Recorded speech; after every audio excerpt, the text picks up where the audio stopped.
ఉద్యోగం కోసం చూస్తున్నారా? ఓం శక్తి ప్రైవేట్ లిమిటెడ్ కంపెనీలో మార్కెటింగ్ జాబ్స్ 20,000 నుంచి 30,000 వరకు జీతం ఉంటుంది. సంప్రదించండి.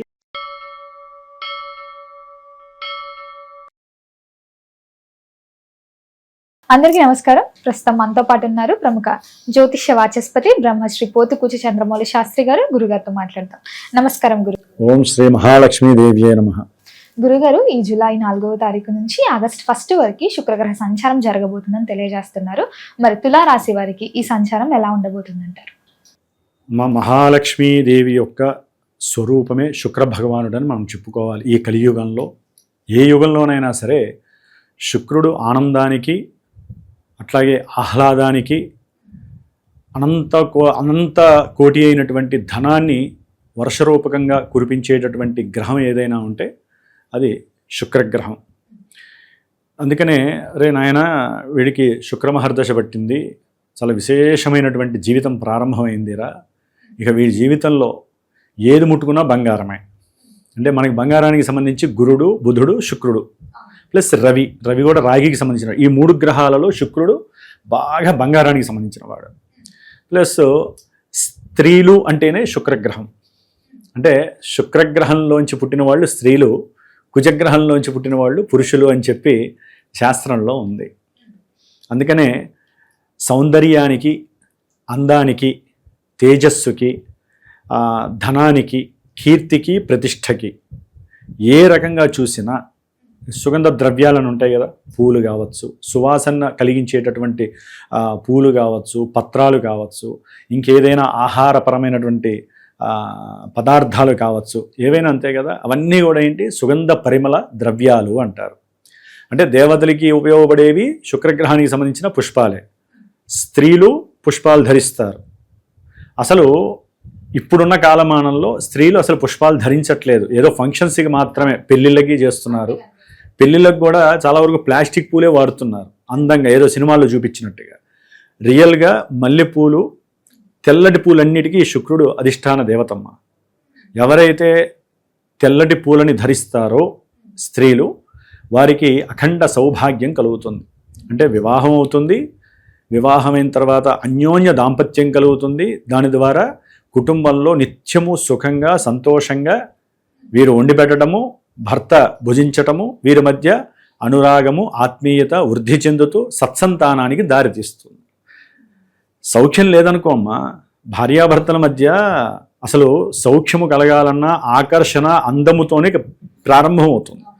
ఒక పురుషుడు స్త్రీని ఆకర్షించాలి అంటే ముందు స్త్రీలో కొన్ని లక్షణాలు ఉండాలి. అంటే తేజోమయంగా, అంటే అందంగా, రమణీయంగా తయారయ్యి పుష్పాలు ధరించటము. ఇది మంగళదాయకం అమ్మ. పుష్పాలు అందంలో ఒక మంగళదాయకము. మన అమ్మవార్లకి పూలు ఎందుకు పెడతారమ్మా? దేవాలయాల్లో కానీ మన ఫోటోలకి పూలు తెచ్చేస్తాం. ఒక్కొక్క పూల మూర దండ 60 రూపాయలు ఉండని, 100 రూపాయలు ఉండని తెచ్చి వేస్తాం. కానీ స్త్రీలు మాత్రము ఇప్పుడున్న కాలమానంలో ధరించట్ల. అందుకనే సంతానోత్పత్తి తగ్గిపోతుంది, సృష్టి ధర్మము నడవట్లేదు, ప్రేమలు ఆప్యాయతలు తగ్గిపోతున్నాయి. ఆలు మగలికి మధ్య, అంటే దంపతులకి ఒకళ్ళ మధ్య ఒకరికి విద్వేషాలు, విపరీతమైనటువంటి కొట్లాటలు, కోర్టు కేసులు, డబ్బంతా కూడా. ఇప్పుడు ఎలా ఉంటుందంటే అమ్మ వ్యవహారము, స్త్రీకి అందము ఎంత గొప్పదో, ఇగో ఫీలింగ్స్ ఉన్నాయనుకోండి, కుటుంబాలు చెల్లాచెదరైపోతాయి. ఎక్కడో 100లో ఒక 4 10 మందో పురుషులు మాత్రమే భేదం కనిపిస్తోంది. మొత్తం స్త్రీలలోనే మానసిక ద్వేషాలు, దోషాలు కనిపిస్తున్నాయి ఇప్పుడున్న కలియుగంలో. సృష్టి కలగాలన్నా, సృష్టి నాశనం అవ్వాలన్నా స్త్రీ లేకుండా సృష్టి డెవలప్ అవుతుందే. శక్తి స్వరూపిణి స్త్రీ. కాబట్టి స్త్రీ ఏమనుకుంటుందంటే అసలు నేను శక్తిని కాదని మర్చిపోయారు వాళ్ళు. ఇప్పుడు ఉన్నటువంటి కాలమానంలో స్త్రీ నేనే శక్తిని అని మర్చిపోయారు. నేనే ప్రకృతిని, నేనే ఆనందాన్ని, నేనే ఆహ్లాదాన్ని, నేనే కోరికని జయించాలన్నా, కోరికని కలిగించాలన్నా స్త్రీయే ముఖ్య కారణం. మరి అంతటి స్త్రీకి ముఖ్యమైనటువంటి మనకున్న నవగ్రహాలలో శుక్రుడు మాత్రమే అధిష్టాన దేవత. మరి ఈ శుక్రుడు జూలై మాసంలో 4వ తేదీ అర్ధరాత్రి నుంచి కర్కాటక రాశిలోంచి సింహరాశిలోకి ప్రయాణం కావిస్తున్నాడు, దాదాపుగా ఆగస్టు 1వ తేదీ వరకు. మా తులారాశి వారికి మొన్నటి వరకు అదుపు తప్పిన జీవితం అయితే, ఇప్పుడు కనుక అకస్మాత్తుగా వీరికి ఉన్నటువంటి నెట్వర్క్ పెరిగిపోవటము, దాని ద్వారా విపరీతమైనటువంటి లాభము కలగటము, అది ఏ విషయమైనా కానివ్వండి. ముఖ్యంగా తులారాశికి అధిపతి శుక్రుడు. మనకు ఉన్నటువంటి 2 రాశుల్లో వృషభ రాశి, తులారాశి 2 రాశులకి అధిపతి శుక్రుడే.